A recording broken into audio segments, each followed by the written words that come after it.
Zach and Jake, you'll never feel blue. Rustle up sports, little laugh or two. Flurry Sports, reign the Wild West just for you. Hello, welcome back to the Flurry Sports podcast, the election special. We will be following along closely, so sit right here. We will go live, play by play. Jake's got it. Jake's got the big board that he's going to pull up. He's going to Kornacki this motherfucker. He's going to be zooming in, zooming out at every little county. He's got them all memorized. You can see his vote sticker, and that's symbolic for, I don't know when it's going to happen. We don't know when it's going to happen. That's the most important part. But we were going to ask you to vote for our show at some point, and this year you motherfuckers better do it. Okay? Everyone's talking about voting nowadays. That's right. We're gonna keep the momentum rolling. Yeah. It's just it's the craze. Everyone's excited about it. But now let's keep the momentum rolling and let's win a podcast award. It's about time. Season 9, I think. Season 9, famously. Listen, folks. Here's what I don't know: how we've barely lost at every level. We were nominated. No, that makes no sense. I know. We moved down to a smaller bracket. We're still barely losing. So we need your help in the regional polls. We've seen a big boost in popularity. Come on through. It's appreciated. We do it. Our first year, we got fucking robbed by 30 for 30. Yeah. How did we almost beat 30 for 30 and then lose to a podcast by a credit union? It's insane. I know it's crazy, but it's the locals, man. The locals. I love it. I know. Huge credit. There's a scandal there. We will uncover that. That'll be for the off season. But it's still the NFL season here. Trade deadline today.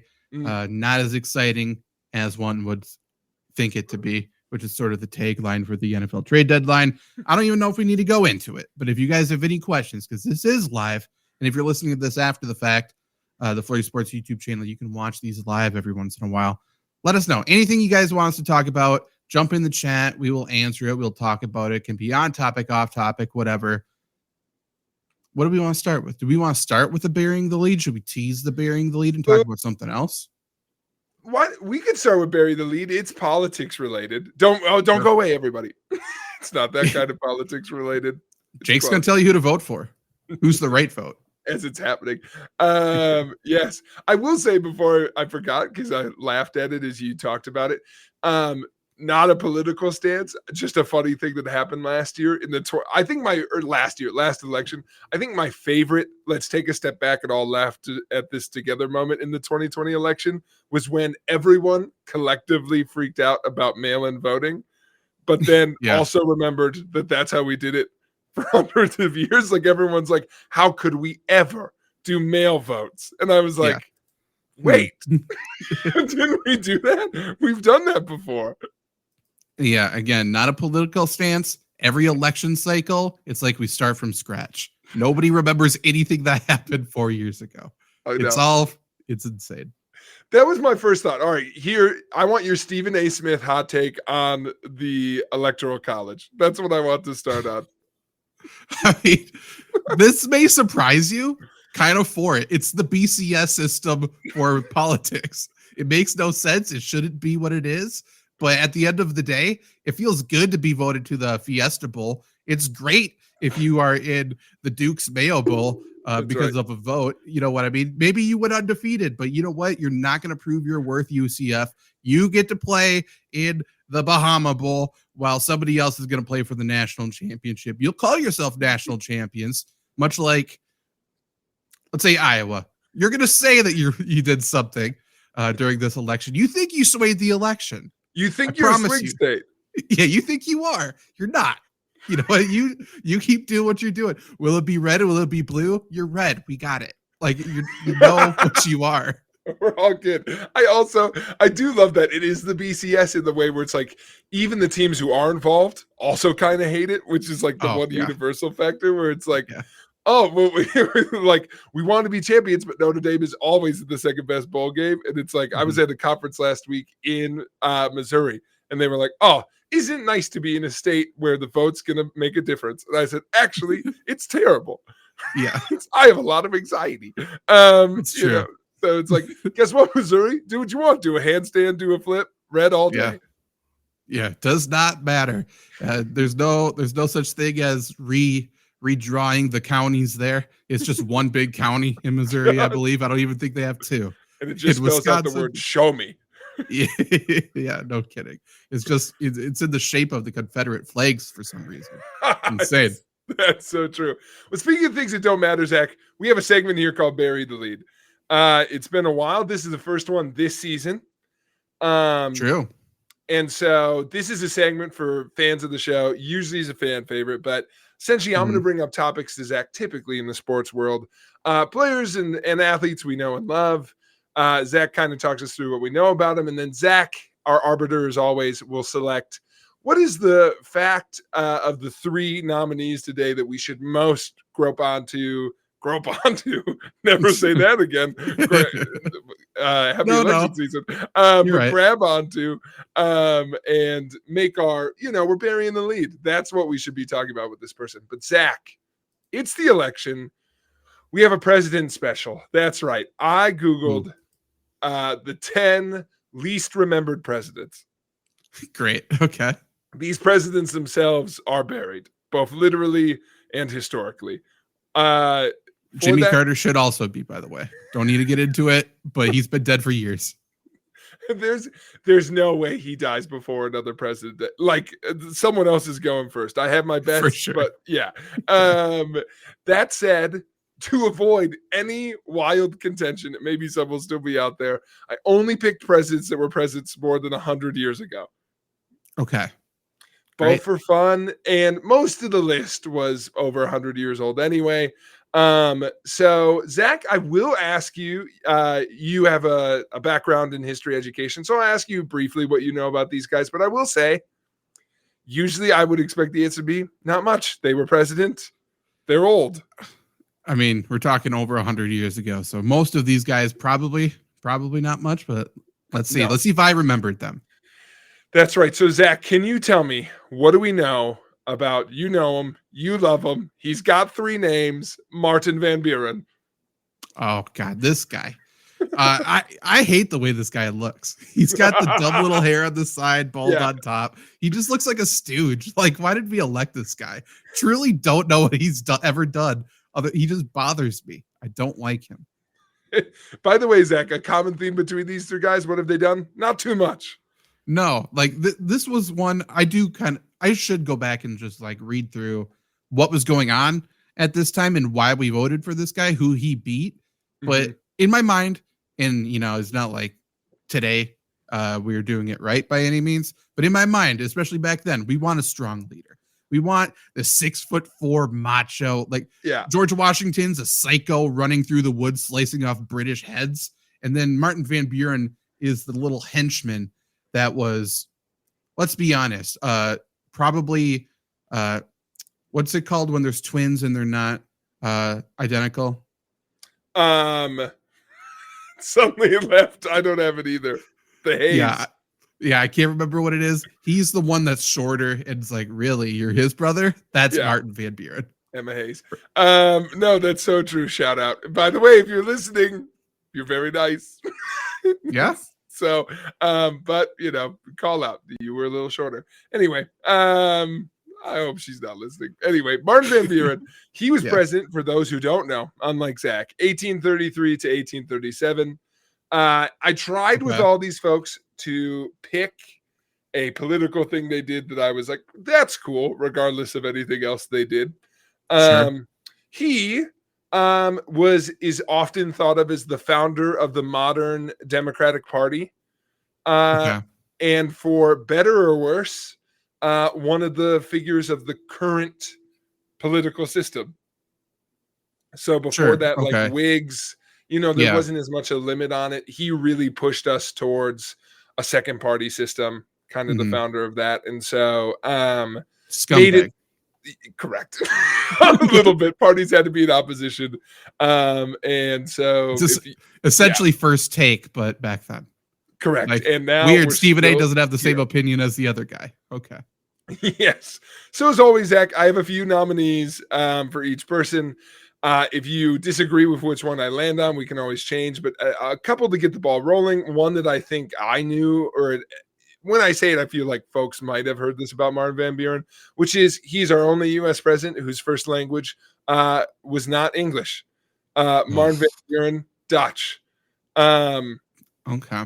Yeah, so Dutch. Spoke Dutch. Yeah. Not even like, oh, what language? Dutch is a wild choice. But kind of the flip side to that, which I was like, is interesting. So this will put you in like a moment in time. Is the first U.S. president to be born a U.S. citizen? Oh, I suppose. Born a U.S. citizen, not necessarily born here. No, correct. Some beforehand born stateside, but first one to be born a U.S. citizen. Sure. And he still couldn't speak English. Red flag. He did, but he talked like this. So he got it through though. Was he Amish? Was he one of the Pennsylvania Dutch? What are we doing? Ooh, I don't know. Buggy everywhere. I think he's more Dutch. But maybe they came after that. That's true. Nominee 2, also a sign of the times. That's why I picked it. He was married for most of his life until he got into the presidency to a family member, to the daughter of his first cousin. Yeah. I do remember that.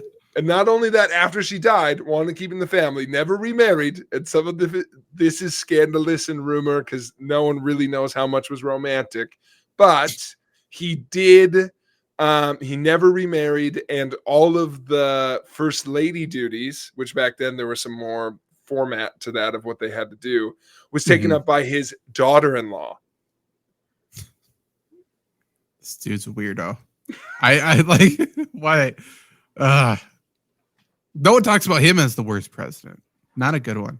No one talks about him. I will say a president that I had this guy as the third one. I'm like, fuck that guy. Know about is John Tyler. Also was in there. John Tyler. One, I didn't pick him because his fun fact everybody knows, which is his grandkid is still alive.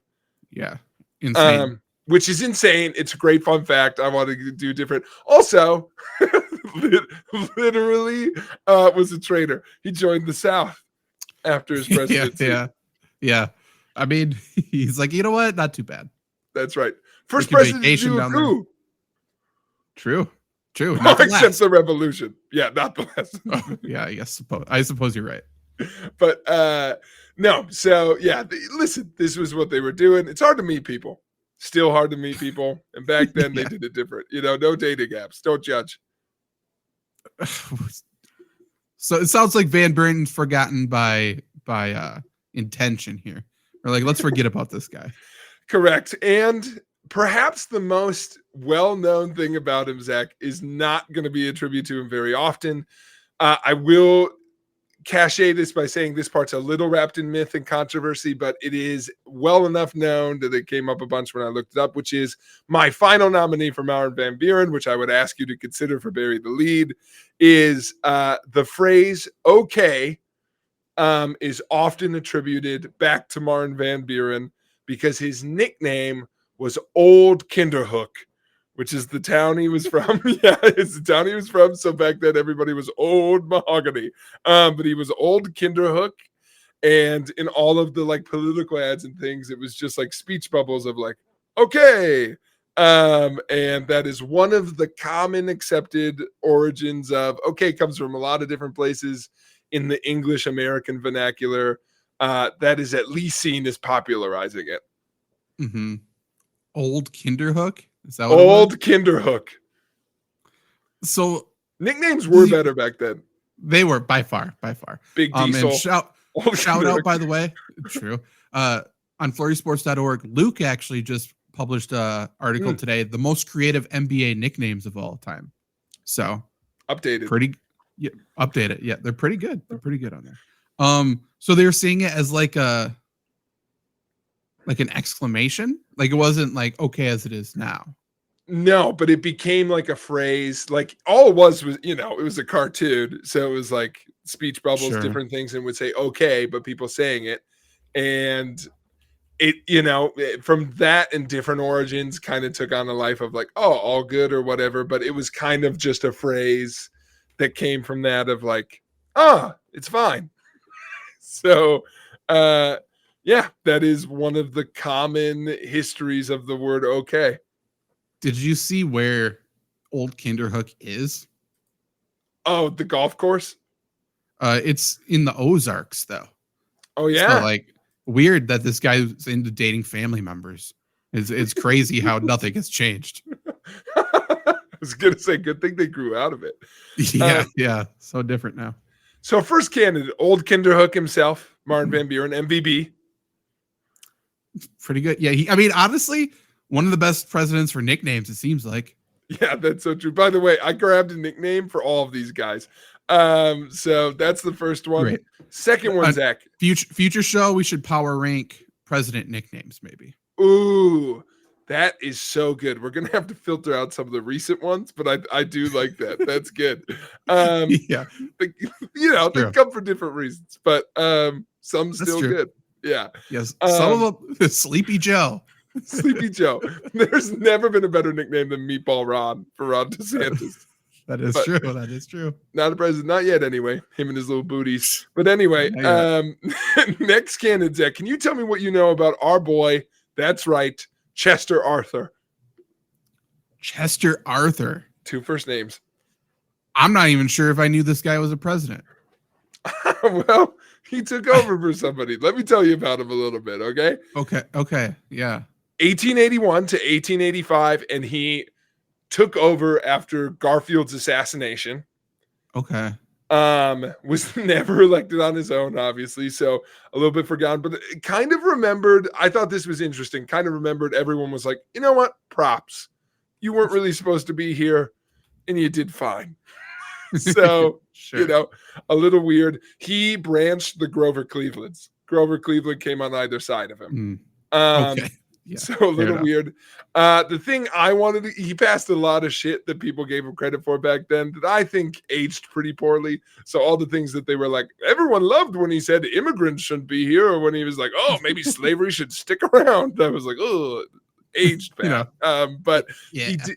Yeah, but he rebuilt the military and especially the Navy. Okay. So post-Civil War, post-Grant, and without him, there'd be no triple option in college football right now. That's so true. That's so true. Where's the wishbone without him? Yeah, exactly. So props to him. That's right. I wanted to start with a mild one. And so for this, I just thought it was funny that this popped up under fun facts for him, which is he loved to go for walks and would often beg to be let out of like guard, and he would often go for walks around DC between 2 and 3 a.m. in the morning. Okay. Sounds like Lincoln. He did that too. Correct. And loved to fish. He would often cancel political meetings to go fishing if the weather was good. I like that. We need more of that. I do too, and I picked it specifically. I made a note that said, if you told me someone named Chester Arthur loved to fish, I'd be like, fuck yeah, he does. Well, also, he was not planning for this whole president thing to cut into his fishing time. By the way, all these things, he's the perfect VP. He's like, I'm going to go for walks. I'm going to go fishing. Fuck, someone shot James. He thought he was just going to be wandering around Virginia and shit, just like looking for new fishing holes. It's like, son of a bitch, I got to be president? This is stupid. Cancel the meeting. Casual Fridays. That's right. Secondly, this one I think you're going to be controversial on. It was like the number one thing that came up. Not my favorite, but it was the most prevalent, which is a lot of theories. Again, weird that some of this revisits in different ways, that he was not born in the United States. There's a lot of allegations that he was born in Canada. Modern historians. That son of a bitch. Also, you don't need to convince me anymore besides Chester Arthur was born in Canada. Fuck, he wasn't he? Yeah. But from Vermont, and father was a Canadian citizen. Mom lived in Vermont, but also had family in Canada. So not that they weren't U.S. citizens, but there's speculation on where he specifically was born. It did come up like in a political race. My favorite thing I saw was one political opponent said he doesn't have a birth certificate that says Vermont, and everyone was like, none of us have birth certificates. That's true. We don't know how to write. or read. Yeah. So thanks, Randy, by the way. Get live chats in if you're listening live. But in any case, a lot of speculation on where he was born. Can't really prove it one way or another. Also kind of a new phenomenon because obviously, 100 years in, but like 50 years prior, being born outside of the U.S. would not have been necessarily a deal breaker. That's true. I will say I've never heard of anyone getting born or being born in Vermont. I'm not convinced there's even hospitals there. That's right. So you're saying a home birth? Yeah, I mean, they would just rather go to Canada, right? So I'm not even fully convinced on Vermont. I'm not. Yeah, they're saying Vermont's beautiful in the autumn. Really? Do I have to cross the Canadian border to get there? Like, what even is this? It's kind of like Finland. Does Finland really exist, or is it just West Norway? People are asking. It's the only part of Noah Khan's song that I distrust. What do you mean you love Vermont? Yeah, something's happening in Vermont, and we need to get to the bottom of it. Jake, I see your question. We'll answer it in a second. Let's get through Chester Arthur here. That's right, Chester A. Arthur. But for those listening, please get any fantasy questions in. We'll end with fantasy talk today. So let's do it. Yes, but Chester A. Arthur, more importantly. So maybe born in Canada, maybe not. My actual pick, Zach, and I will say, I almost didn't pick this, that I remembered who my audience was. I'm like, nah, Zach's gonna fucking love this. So a lot of nicknames, Zach. Okay. Ooh, okay. Fancy Chester, most often Elegant Arthur, and occasionally known as the Gentleman Boss. Chester Arthur was known for one passion and one passion only. He had a passion for fashion. That's right, Zach. Chester A. Arthur loved clothes.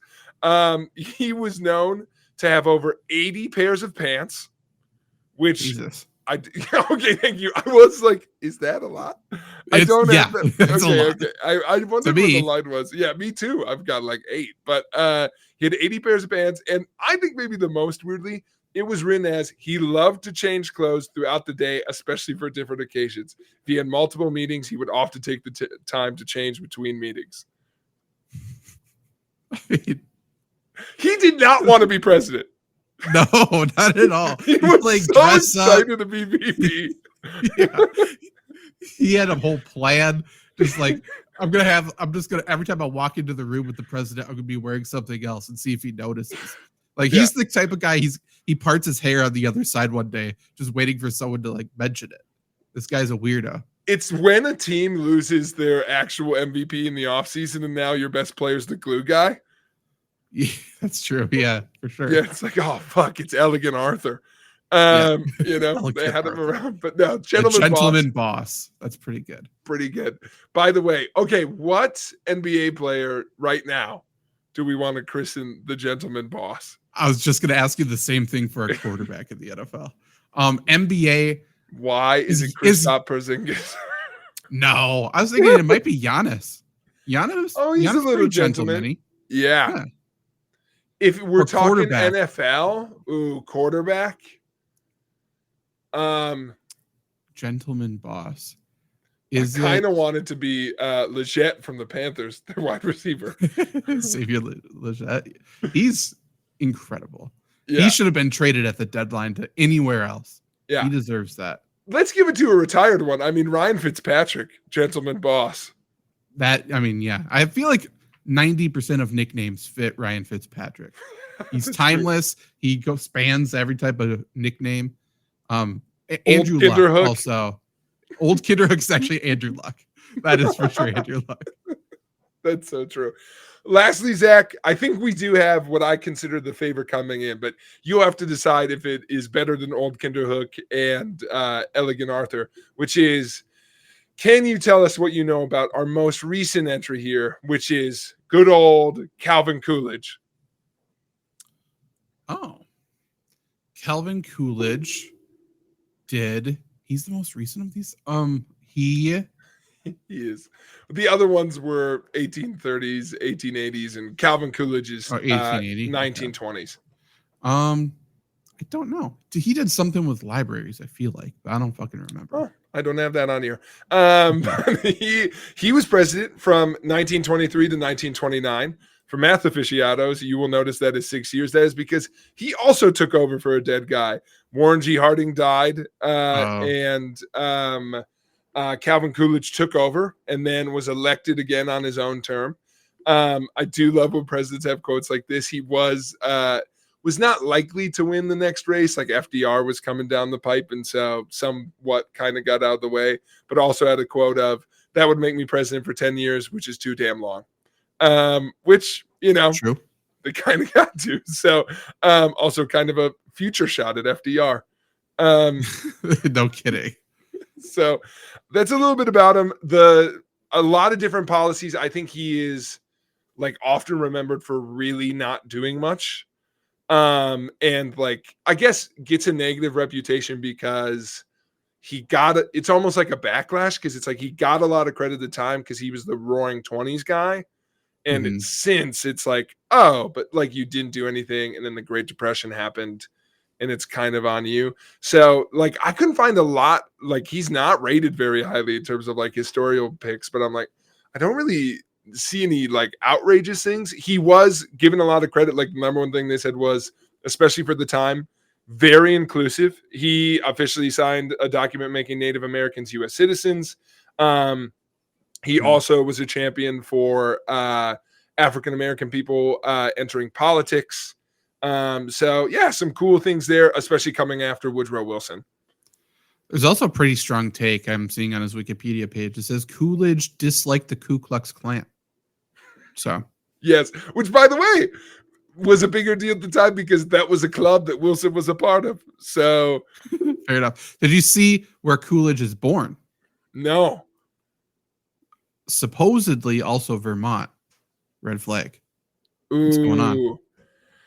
That is, yeah. Well, we've got a Vermont conspiracy going on. All right, I couldn't help but pick this first one, Zach. Though it is sad. But I wanted to sneak it in here because I did find it interesting. And I'm like, man, maybe this is Bury the Lede, baby. Should we talk about this more? Which is one of the criticisms is that he was very inactive during the latter part of his presidency, but modern historians often credit that now to the death of one of his sons. Understandable.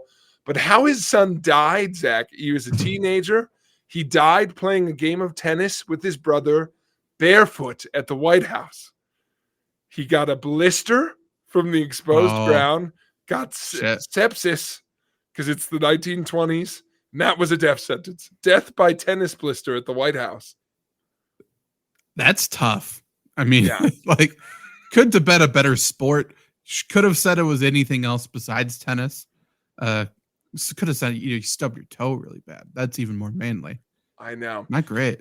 And also, maybe this is the takeaway I want people to take. As bad as things are in a lot of different ways, Calvin Coolidge has a quote that's like, I never forgave myself for not making my sons wear socks. And it's like, times were tough. Yeah. Times were tough in the 1920s. Like a parent's like, oh my God, that's why we wear socks. Honestly, that's a pretty, if there wasn't a sock company that ran with that, that's a missed opportunity. That is a missed opportunity. All right. Second nominee, Zach. I've heard this story before.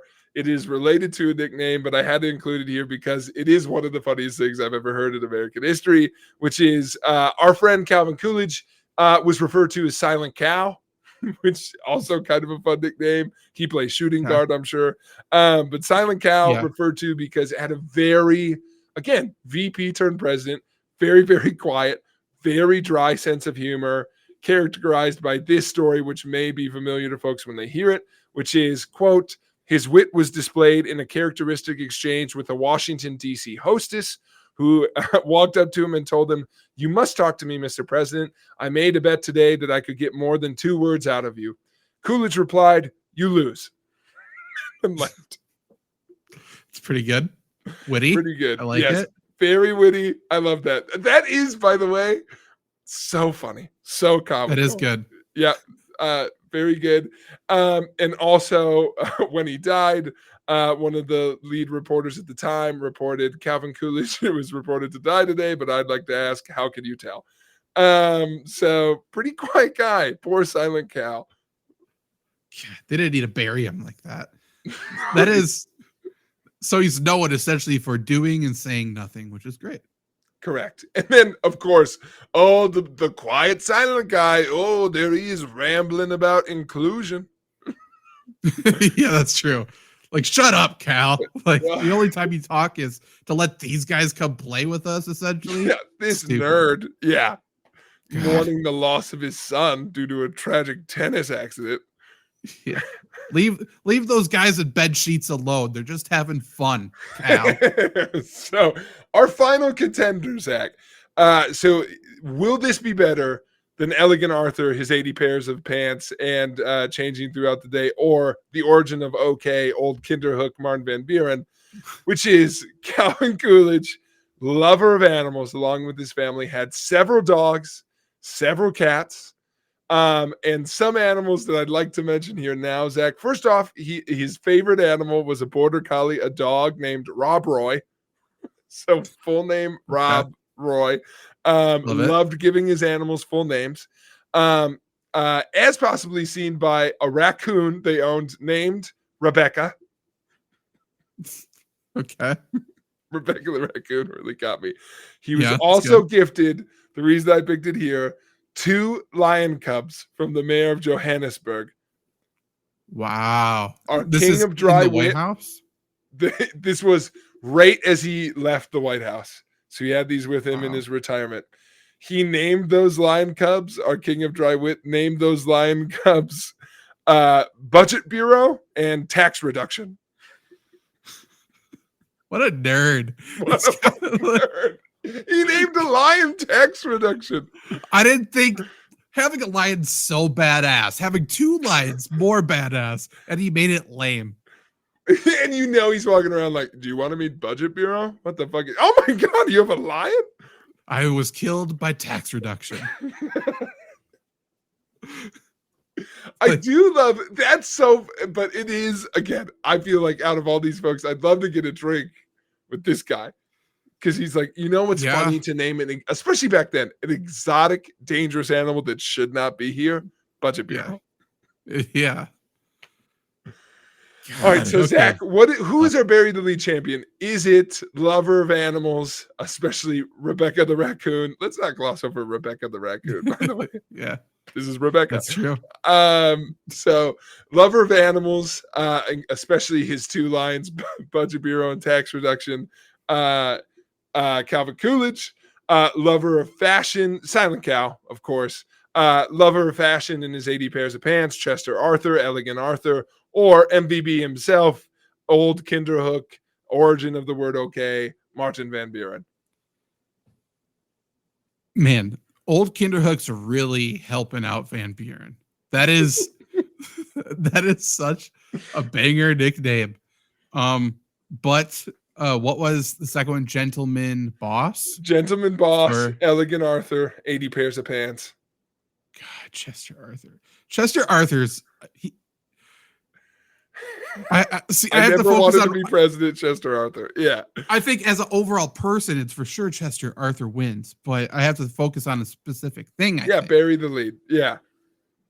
Because he's funny to me. I really enjoy him. Yeah. I mean, Bury the Lede, it has to be the Lions. It has to be tax reduction and whatever budget, whatever. Budget Bureau. Budget I Bureau. agree. A round of applause to hell of a lineup. And by the way, I will say I like that pick because if he was a president in the last 50 years, he'd be everyone's favorite president. I mean, he's 2 lions named Tax Reduction. If Joe Biden came out and was like, I was just gifted a wolf, I named it. Sorry, I say the word wolf weird, and I forgot I did that. I was gifted a wolf. I named it inflation. Yeah, funny, you know. Just we need to have an exotic animal in the White House. It's been too long. That's right. We need at least a raccoon named Rebecca. At least a raccoon named Rebecca. Just leave it there for whoever's president next. Or a dog named Rob Roy. That is a great name. That's an awesome name for a dog. Yeah. So no, it's very good. But Zach, that is our Bury the Lede. And now we pivot to the world of sports. And my first question for you is, Jake Taylor has Stafford. Should I drop Dak for Herbert for week 10? Also has Love. Have Stafford. Should I drop Dak for Herbert week 10? Also have Love. I mean, without looking at matchups, I think I'd play Stafford. Is it? Does he have a bye? Is that the question? Dak is out for at least 4 weeks. He got put on IR now. So he just wants to know who he should roll. Yeah, I gotcha. Yeah, so I would go Stafford. He should have Puka. Puka won't be fighting next week. He got it out. He got his restorations out. So he should be good to go. Randy, what's wrong with the Bucks? Everything. But we will not remember this at the end of the year, except for when the Bucks miss the 4 seed or something by like 2 games, and we're like, why'd the Bucks start so slow? And truly, nothing matters because we are almost to the thick of the NBA season, Jake. Did you know? NBA Cup. It always feels a little thick to me. Yes, it is time for the NBA Cup, though. 2 weeks, I think. Not this week, not next week. I think the week after the NBA Cup begins. I can't believe they didn't add stakes to this in the offseason. I can believe it. They talked about how they needed to change so many things. Did nothing. The stupid, disgusting courts are still around, which I love. Like, it's terrible. I don't understand the reason for it, but it is what it is. Jake, would you like to know? This is kind of a lackluster list. I looked up the most famous athletes from Vermont just to see who's from there. Number 1, I think this is in order of importance, is Andrea, not sure, a woman. So Andrea Mead Lawrence, a skier. That's the best one they got. Oof. The top 3 are skiers. What a bad state. What a bad state. I don't recognize a single person on this list. It's their top 50. How do they not have? Let me look up. Why do I feel like there's a wrestler from Vermont? The number 1 football player on the list is number 33 on the list, David Ball. I don't think he made the NFL. Wow. That's insane. There are 2. This is a side. This is bad. If you don't get professional wrestling, you won't know this, but there are 2 professional wrestlers as listed as being from Vermont. One is Vivian Vacone, who I've never heard of. Second, Zach, I got excited for a second. John McMahon, in parentheses, no relation to other McMahons. That sucks. That does suck. Yeah, I mean, he's part of the McMahon family for wrestling, which is great. Unfortunately, not related. Yeah, correct.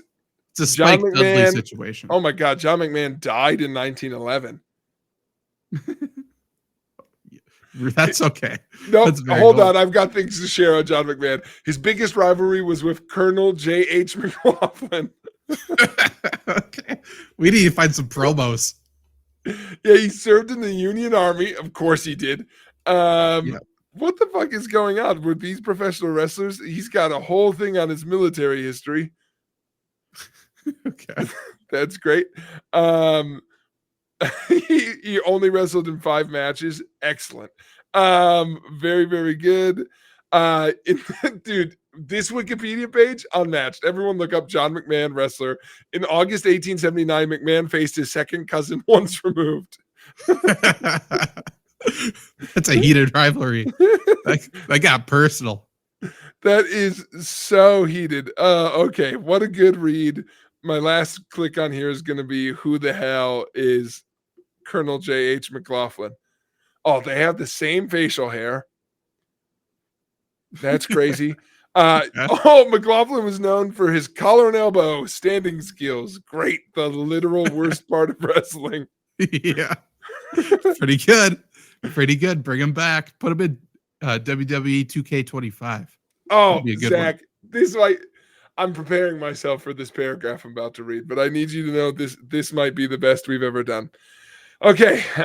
In March 1870, a tournament was held and is believed to have been wholly legitimate. McLaughlin emerged as the winner and was awarded a belt with a gold buckle, which he would later put on stake in matches. The tournament final, Colonel McLaughlin was safely ahead in the match against Barney Smith, but the referee declined to end the match. McLaughlin ended the match by either slamming Smith on his head or off the stage. delivering an impact which led to Smith's mental incapacitation and eventual death from cranial trauma. The remorseful, I can't believe he said this. The remorseful McLaughlin gave his tournament winnings to Smith's widow, saying, quote, "I forgot I was so wicked strong." Never give up the bit. You got to stick to it. And Fuck by yeah, the dude. way, read that quote in fucking Matt Damon's voice from Good Will Hunting. That's all. Forgot I was so wicked strong. Holy shit. He killed a guy. He did. He did. That is people don't talk about him. What's his name again? Good old J.H. McLaughlin. J.H. McLaughlin. I mean, people need to start talking about him on the Mount Rushmore of wrestlers. If he's killing people because he's so wicked strong, that's insane. It's an incredible display. Man, when did wrestling get so lame? I didn't know. I know. Yeah. What are we doing? I do have a list now of the 23 most famous people ever from Vermont. Okay. Yeah, hit me with it. By the way, this might be the best show we've ever done. Okay. I know. Big Vermont show. Swing state. Not really. Number one is Bernie Sanders, which I should have remembered. Yeah, I did know that one. Okay. Okay. Number two is two people, Ben Cohen and Jerry Greenfield. That is Ben and Jerry ice cream. Oh, yeah, I remember them being from Vermont. Okay. Mm-hmm. So for whatever reason, we always remember, oh, yeah, they're from Vermont, but there's something weird happening here. Number three, Calvin Coolidge. Shout out. Yeah. Number four, Ethan Allen, which is a Revolutionary War hero and political leader. Number four, maybe, Billy Kidd, not Billy the Kid. Oh, no. Billy Kidd. Different Billy Kidd. Yeah, skier. Who cares? John Dewey, philosopher, psychologist. Whatever. He emphasized creativity and critical thinking. Who cares?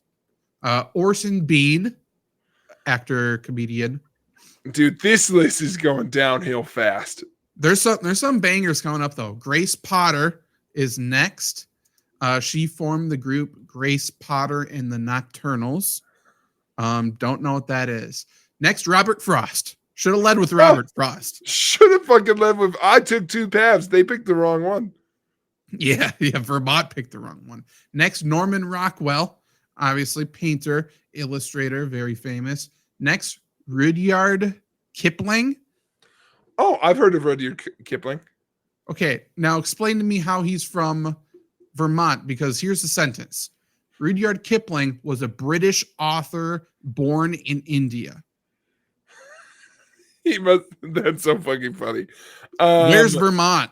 Someone explain to me where Vermont is. I was going to say, it's a Jungle Book guy. It is, but he's British from India, one of the most famous Vermont people. Please tell me he never lived in Vermont. I'm on his Wikipedia page right now. There's no mention that he lived in Vermont. Okay. Kipling and his wife settled up on a honeymoon that took them honeymoon. I don't know why I said the word like that. Honeymoon took them to the United States, including a stay in Vermont. He visited. Yeah. Oh, wait a minute. On arriving in Japan for the rest of their honeymoon, they discovered that their bank had failed. Taking the loss, they returned to Vermont, carrying. They were forced back to Vermont. That's one of their most famous people. When their bank literally failed. They were taken prisoner to Vermont. And Vermont's like, he wrote Jungle Book. He's one of us. That's right. Insane. Patty Sheehan, golfer. Chester Allen Arthur, shout out, talked about him. Joseph Smith, founder of Church of Jesus Christ of Latter-day Saints, so the Mormon church. Brigham Young, so both of these Mormons are from Vermont. It started in Vermont. Weird. And they were like, I don't think Vermont exists. Like, then next is the band Fish. The whole band. Oh, yep, you can have them. Yeah. Howard Dean, politician. John Deere, no shot. No shot, John Deere's from Vermont. That'd be a big win for them. Says born in Rutland, Vermont. Deere moved to Illinois. Probably immediately. No shot. Matt Salinger is rope catcher in the rye. By the way, John Deere's dad lost at What's sea. Did you just find that? I just found that out. John Deere was born in Rutland, Vermont after his father was lost at sea when he was 4 years old. Deere was raised solely by his mother. And he made it his life mission to create all this equipment to stay on land. John Deere never ventured out on the water. Maybe online bullying isn't so bad. No shit. None of us are dying due to sepsis. I've never lost a loved one to the sea. That's kind of badass, though. Like, I always thought one of the coolest deaths, like if you had to tell somebody how do like your parent die, is getting poisoned, mysteriously poisoned. But lost at sea is pretty badass. It is pretty badass. It's a little anticlimactic. Kind of, but they leave, they're gone. But they could come back. Maybe. Fuck. Yeah, I don't know. Cool. It's cool. It's cool to be like my dad was lost at sea. Yeah. As long as it's not like it's not like fucking Arthur going fishing to skip a meeting and then he got lost at sea. As long as he's like on a mission or something. I like trying to find Chester Arthur got lost at sea. Trying to find the curse of Oak Island or something. And then you got lost at sea. Kind of badass. Maybe John Deere's dad is on Oak Island. He planted he probably stole the treasure, ran off with it with Amelia Earhart, and then they're partying with Elvis and Avicii on some random island right now. Incredible. By the way, this is an Oak Island joke. Which treasure? Ooh, fuckers. That show, it's never gonna end. I need to finish last season. I quit halfway through it. You can't quit on it. I know. I'm too far in. There's like 5 episodes in a row that may have been the same exact episode. Who knew? We are not making progress right now in Oak Island, and that's pissing me off. We got to start making some progress here. Or we need to bring in some new people, some fresh faces. Maybe the Flurry Sports Podcast. I can guarantee, let's clip this. Marty Lagina, give me a month. Give me 1 month. I will find that fucking treasure. Or at least point you in the right direction. It's not there, dude. It's there. Where are all these coins coming from? Why is there all this wood buried under the ground, Jake?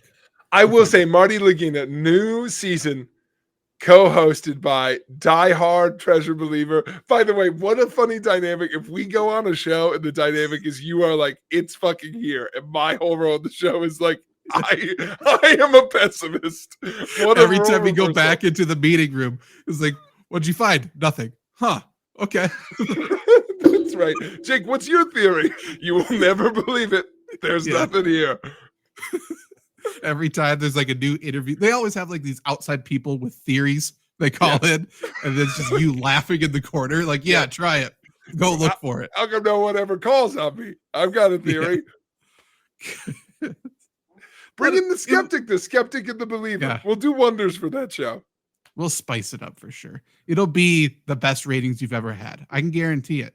And guess what? Results is going to be the same. Also, you need to be a little bit more peppy when you find a coin. Okay. We lost that charm.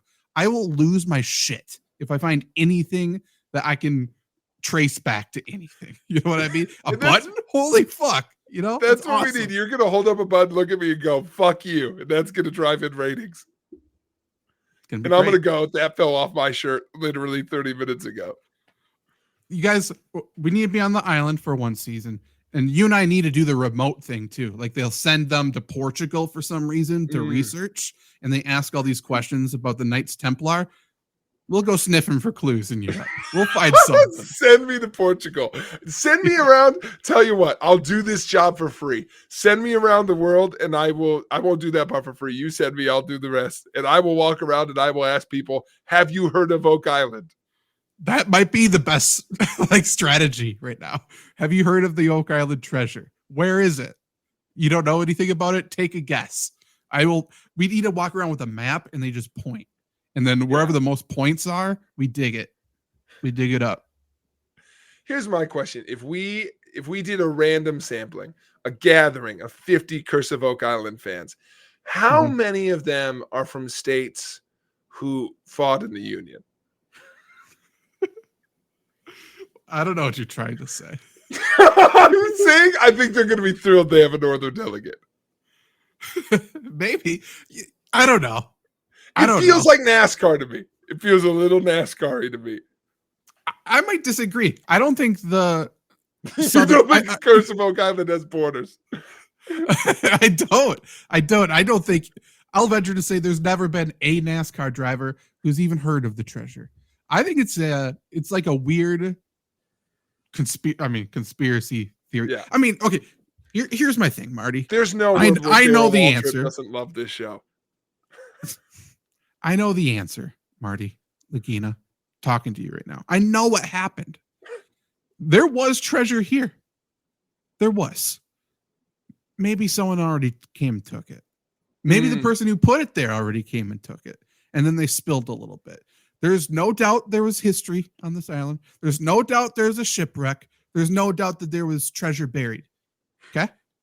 Because, I mean, there's like tunnels. There's just random fucking tunnels and shit. Like, it was there. Why have we never even brought up the thought that maybe someone already took it? That's never been discussed one time. Not once. Because the show has to continue, Zach. You know what theory we also have thrown out there? Nothing's here. Nothing. Well, no, because they keep finding shit. It's like, why is this coin from the Roman Empire here? That's fucking awesome. Why is that here? Grandpa was there. Listen, man. With the coin from the Roman Empire? No. You got to go back far enough. Grandpas used to be from everywhere. It's my hot take. Listen, I did just think of this too. I also want to get on the show because I feel like I would get sidetracked by the wrong things. Like, it's like, bring me on, because they'll go around the corner and be like, Jake, what have you found? The local government is fucked. Nope, don't ask him. Like, I'll be like, the police chief rigged an election. That's not what we were looking at. The true Curse of Oak Island, capitalism. Is there a Curse of Oak Island podcast? This might be the most fun show to do a podcast about. I don't know if that's true. I think it is. If I can do a full breakdown every week. Okay, I'm going to have a full breakdown every week. Dig into Oak Island. I'm telling you, it will go crazy. Okay, so the Curse of Oak Island podcast by John Stemmer. Only 6 reviews, so it's not big. Do you know who Dave McBride is? Dave McBride? No. I know a Danny McBride. Me too. Hold on, I get his name right. Yeah, Dave McBride. There is a Dig in Oak Island podcast. Yeah. And it seems pretty current. Seems to be getting, oh my God, it's got 700,000 downloads. Yeah, man. They need a fresh new perspective. Everyone who has a podcast about this, everyone who's written about this, everyone who has a theory about this has been doing this for too long. We need fresh faces. What if there's an Oak Island podcast where okay, what if we get like the 10-minute elevator pitch essentially of what's going on Oak Island, and then every week there's a new guest, and the new guest just gives their thoughts on where the treasure is or their theory. I think you should at least get on this show. Yeah, Dave McBride. Yeah, give me the mic.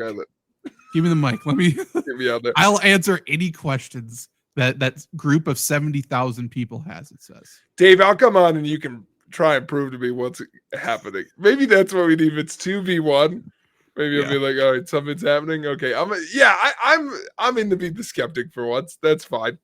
Yeah, that's true. Zach, I do want to leave us with. I want to dunk on Vermont a little bit. I have a list of famous people from Wisconsin. Not the most exciting state, but it is home. And it's just like, their list is so fucking underwhelming. I can't believe it. Like, I was like, is terrible. Wisconsin's comparable? It's crazy how much better ours is. Mm-hmm. I'm sure Rhode Island's is better. And Rhode Island's fucking nothing. Correct. All right, here's some ones from Wisconsin. You ready? Mm-hmm. Of course. Number 1, on the field and in our hearts, Chris Farley. Bingo. Yep. Great. Number 2, Mark Ruffalo. Okay, Sure. Number He's 3, fine. Willem Dafoe. I mean, yeah, he's great. Number 4, Colin Kaepernick. Okay. Okay. Martyr. I don't know what order they did these in because number 5, Gene Wilder. Yeah. Okay. Yeah, that should have been Better. higher. 6, Heather Graham. Hot. True. Great. 7, Liberace. Yeah. Hell yeah. Number 8, Tony Shalhoub. I don't even know who that is. Monk. Oh, okay. Great. He's from there. Dan Harmon. Dan Harmon. Yep. Controversially. Little He's from there. JJ Watt. Yeah. Couple watts. Couple Watts, all of them. Georgia O'Keeffe. Okay. Great. That's a good one. Bon Iver. Why they listed him as Bon Iver? They don't know Justin Vernon's name. Justin They don't- Vernon. Yeah, they don't know his name. How did they fucking make this list? Number 14, Oprah? Really? Is that right? Hold on. Why I is she think she's so from low? Chicago. That's true. Why is she low? Chicago. Born in what the fuck is going on? Why is she on that list? Born in Massachusetts. Let me look this up. Do we have a rippling situation? Oh, at 6, Winfrey moved to an inner city neighborhood in Milwaukee after her mother was lost at sea. It's not true. I could help myself. So it's almost Incredible. Can you imagine? Oh my gosh, she moved there. What are the odds? Her and John Deere. No, with her mother. She moved to Milwaukee with her mother, yeah. So was there for a while, and then moved elsewhere to Tennessee. So part-time resident of Wisconsin. Yeah. We don't even need her on the list. We don't need to lie about it. I mean, That's what interesting. we got Ed Right, Gein. she's right under Bon Iver. Yeah, they didn't have Ed Gein or Dahmer on there. Yeah, we got both them. I think the guy for the Texas Chainsaw Massacre might have been from Yeah, Wisconsin. yes, he was. Yeah, he spoke at our high school. Really? Yeah, he can't. I don't know why this sticks to my mind. He was friends with our guidance counselor, Hugh Goodrich. They went to the same high school, and they brought him in to like speak. I feel like when we were in middle school, so maybe you weren't in this speech. I don't know, but it was like came in and spoke about like living your dreams because no one ever wanted to hire him to do any roles because he was like scary looking. He's like, so I went into horror movies. Interesting. Someone who was cut from the band Toto was a substitute teacher for me in high school. They were yeah, because he lost his hand in a farm accident, so he couldn't play guitar anymore. Fuck, that was before they were big. Then they got really big. Damn. That doesn't happen much. Lost at sea and amputees are kind of a thing of the past. That is true. That is true. Which, by the way, equipment now. Good. Controversially. That is true. A little controversial. Wisconsin destroys them. It's not even close. Yeah, Wisconsin destroys. We had you at Chris Farley. Legitimately. Their top 3 were skiers. I didn't even know we celebrate them as athletes. Jungle Book guy didn't want to be there. He was a prisoner. That doesn't count. By the way, back when Banks failed, it's crazy. No kidding. And speaking of prisoner, shout out Big Baby, Glenn Davis. He's in Duluth now in prison. Wow. I might need to go visit him. Damn. Maybe we should. I know. Hey, get him on the podcast one way or another. That's right. Also on this list, this is crazy. Whoever made this list, it's just Google list, so maybe AI's tripping. Bronson Koenig. Yeah, it's true. It's not wrong. It's true. I've got other names I maybe would have, elevated. Sam Decker. Frank Kaminsky. Names from that team. But true. Not Brad Davison. He was a quarterback in high school in Minnesota. Heard that no shortage of 500 times during his 9 years of college basketball. That is so true. Zach, we are halfway through the NFL season. We are almost 100% through this show. I think it'd be fun. Let's end on what is our one takeaway each from the first half of the NFL season 2024? I mean, it's not a new one. I think I say it every week. Everybody's bad at football. Like, everyone's bad except for the Lions. Correct. Everyone's bad at football. I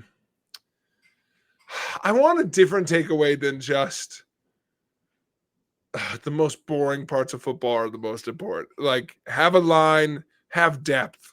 Like, everyone this year has been like, oh my God, teams need backup quarterbacks. Yeah, motherfucker. The league is a car wreck. You need a backup quarterback. My takeaway from the first half of the season, let's do this. All right. I don't think any GM has ever, how do I want to word this in a way that makes it more true? My takeaway is Jaden Daniels. Okay.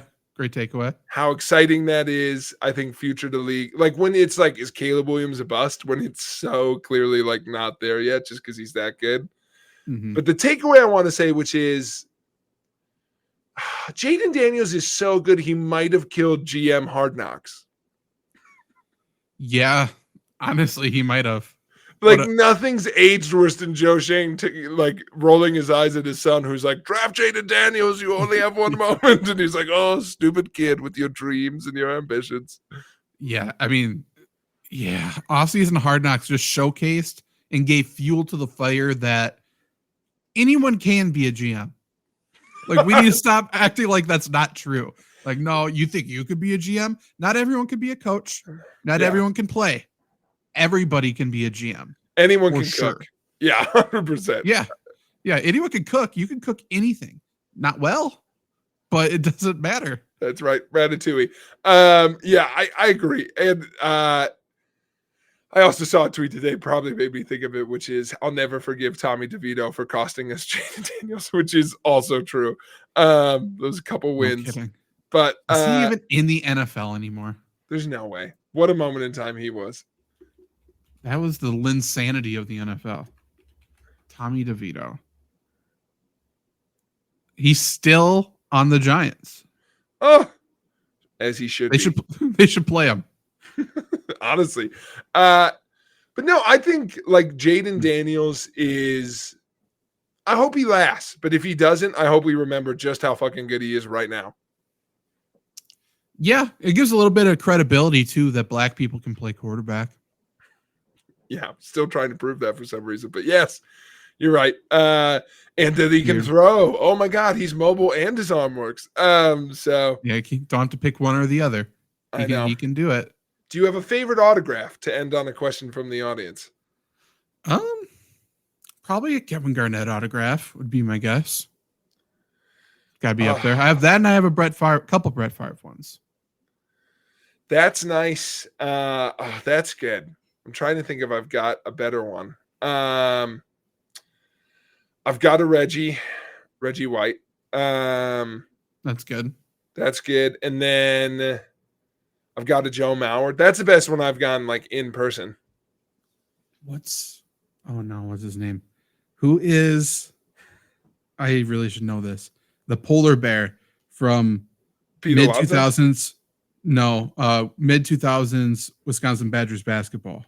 Oh, starts with B, I think. It's not John Lure. No, he was Wisconsin Badgers.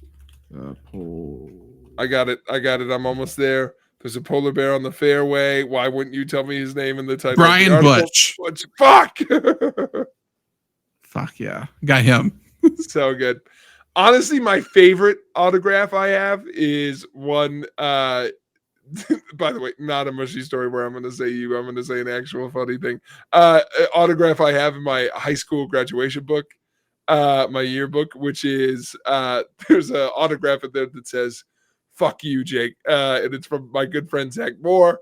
And the reason he wrote that in there is because he wrote me a very, very long entry into my graduation yearbook of how much his friendship my friendship meant to him and how I was going to be such a good sports broadcaster and how I'm going to do good at whatever I want. And then he realized I accidentally handed him Leah Kupfal's book. So he wrote it on Leah Kupfal's. And then I was like, oh, by the way, I handed you the wrong book. And so I got it. That's good. Yeah, that is good. So Leah Kupfal's out there somewhere gets to remember how much Zach Moore's friendship meant to him. And I got to fuck you. Great. That's good. Yeah. I think everyone won in that situation, maybe. Everyone won. And I was the only one who thought it was funny. Leah's like, oh my God, that took up like half a page. I'm like, oh, come on. It's funny. It's the best one you're going to get. Yeah. That's No right. one else believes in you as much as he does. That's right. I signed underneath it on Leah's. Good. Yeah. And Jake. Eggs. Yeah.